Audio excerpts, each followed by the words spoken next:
you about the three laws or principles of inheritance given by Mendel.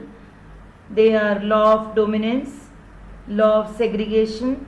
These two are the inheritance of one gene, and law of independent assortment. This is the inheritance of two genes.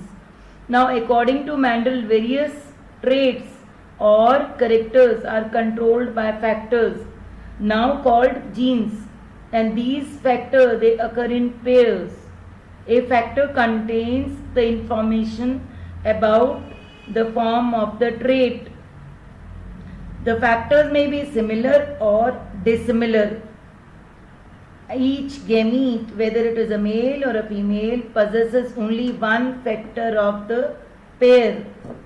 There is random fusion of a male and a female gamete to form a zygote. The paired condition of factors is restored in the zygote, and the offspring formed from the zygote receives only one factor from each parent. Now we move on to the next topic, that is inheritance of one gene. Here various steps which the Mendel gave in his experiments. He did the experiments in 3 steps or 3 stages. The first step, that is selection of the true breeding or the pure breeding forms of all the traits he studied. So the first step is the true breeding or pure breeding forms. He used these true breeding forms as parent generation or P generation. Mendel allowed P's to self-pollinate for several generations. He made sure that the varieties he selected produced the same trait, that is generation after generation. For example, seeds collected from tall plants always produce tall plants, while the seeds collected from dwarf plants always produce dwarf plants. In the second step, that is the step 2, he showed the hybridization or cross-pollination of true breeding plants with contrasting traits. For example, he cross-pollinated tall plants and the dwarf plants. He did so by transferring the pollens from the tall plants to the pistil of dwarf plants. When the seeds matured, he showed them and observed the results. All the seeds gave rise to tall plants, and the resultant hybrid or the offspring, both seeds and the plants, were named as first filial or F1 plants or generation. Here on the screen you can see the purple flowers and the white flowers.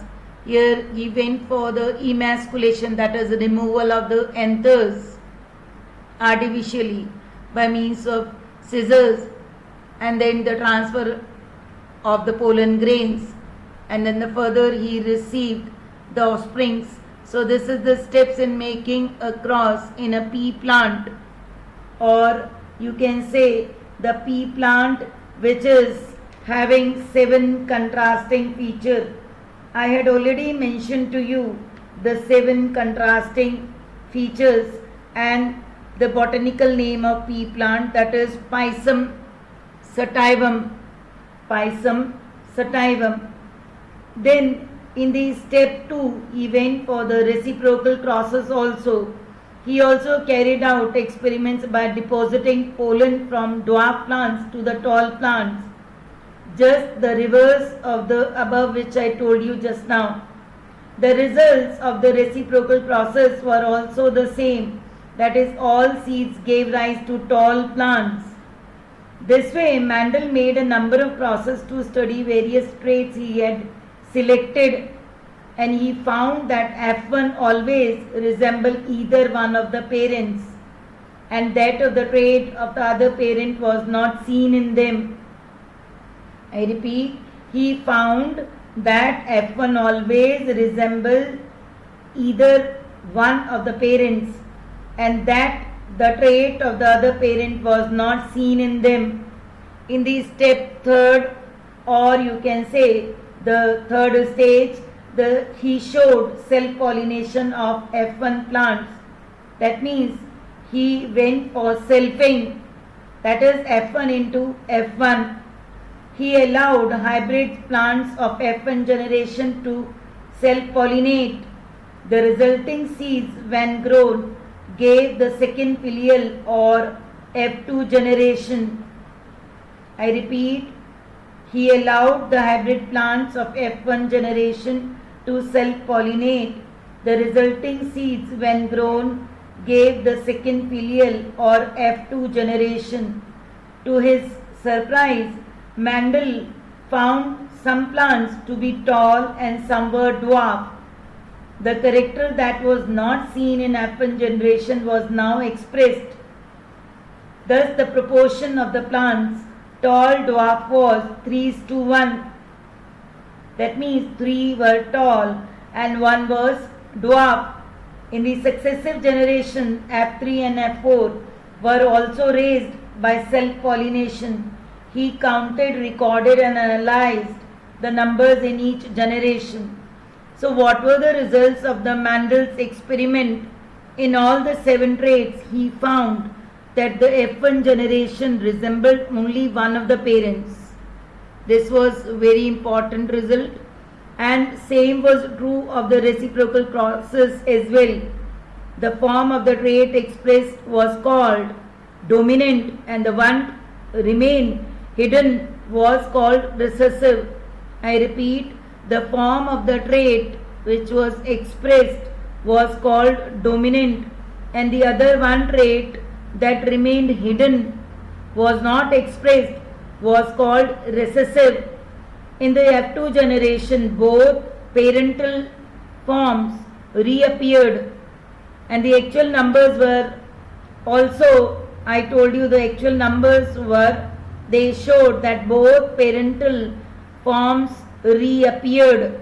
Both parental forms reappeared. The actual therefore, example, self-pollination of tall plants of F1 gave rise to both tall as well as dwarf plants. Then, therefore, in the statistical data or further, you can say the proof given by Mendel was that the parents which were like tall parents cross-pollinated by dwarf plants in the F1 generation. Then in F2 he received 787 tall plants and 277 dwarf plants. Thus the F2 ratio was 3:1. The ratio of dominant form to recessive form was always 3:1.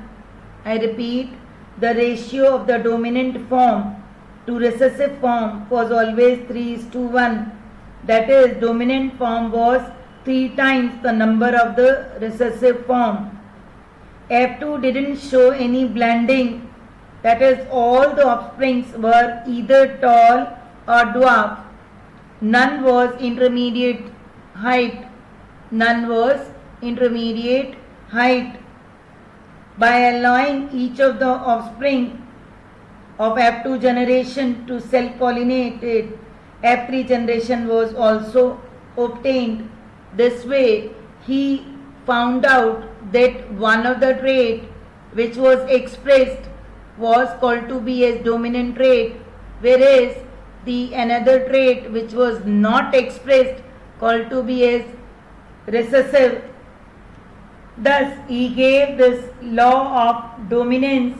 Thus, he gave this law called dominance. So, he summarized the law of dominance that various heredity characteristics or traits are controlled by factors. I am repeating, various hereditary characteristics or traits are controlled by factors now called genes. Factors occur in pairs and factors contain information about the form of a trait.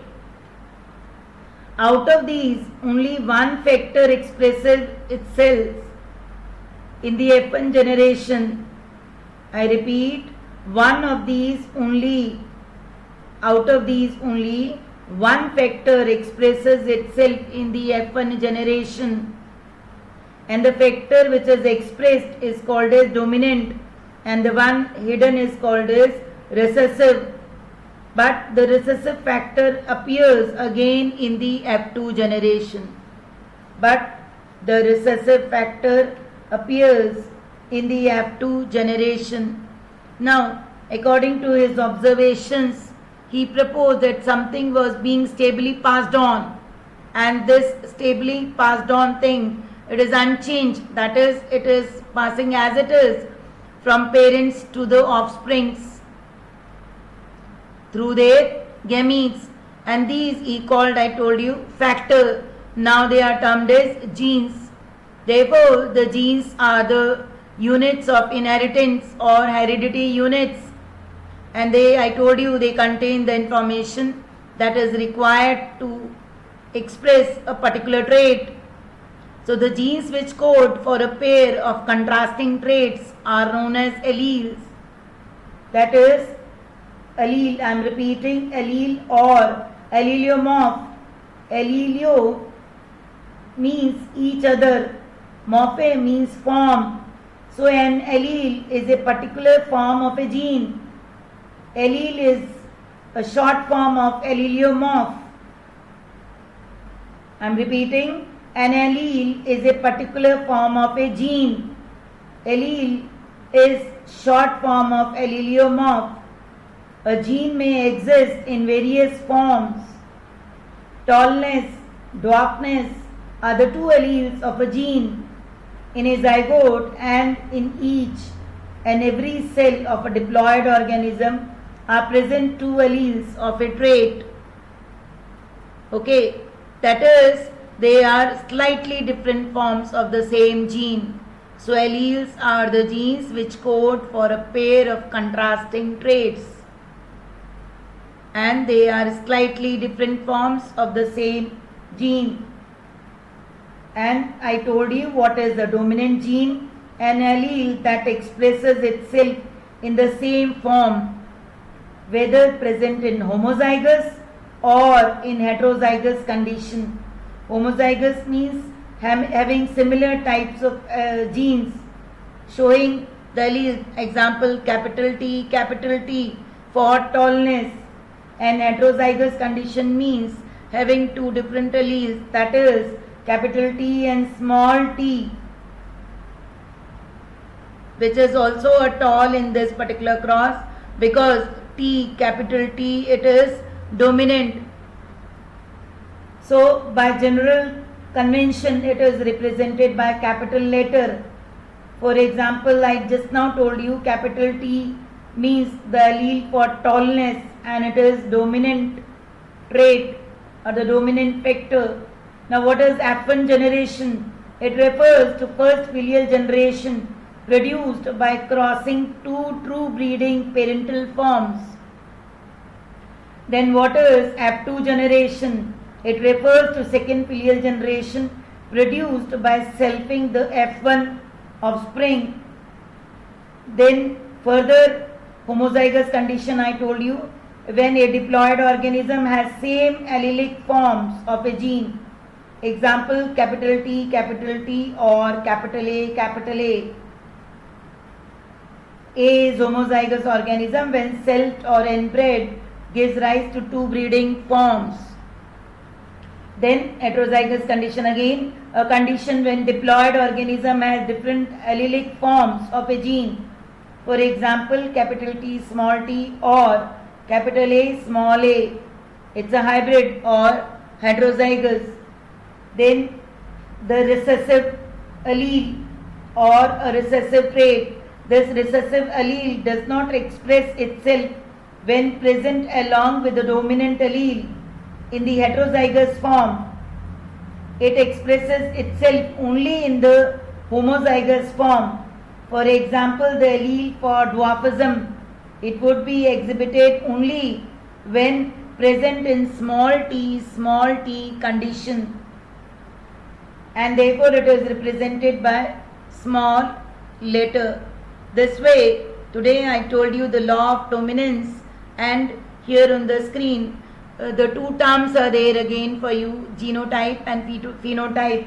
So the genotype, it is a genetic expression of an organism, that is capital A, capital A, capital A, small a, and small a, small a are the genotypes represented by 1:2:1 of Ap2 generation. And therefore on the screen you can see here that the capital T, small t, and capital T, small t, and capital T, small t. Therefore this is shown in 1:2:1 ratio, and that is the another term, the phenotype. It is a physical or observable expression of an organism, that is morphologically seen.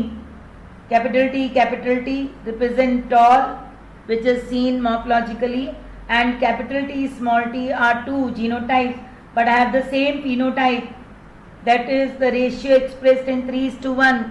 Here you can see 3 tall and 1 dwarf. So this way I told you the law of dominance given by Mendel.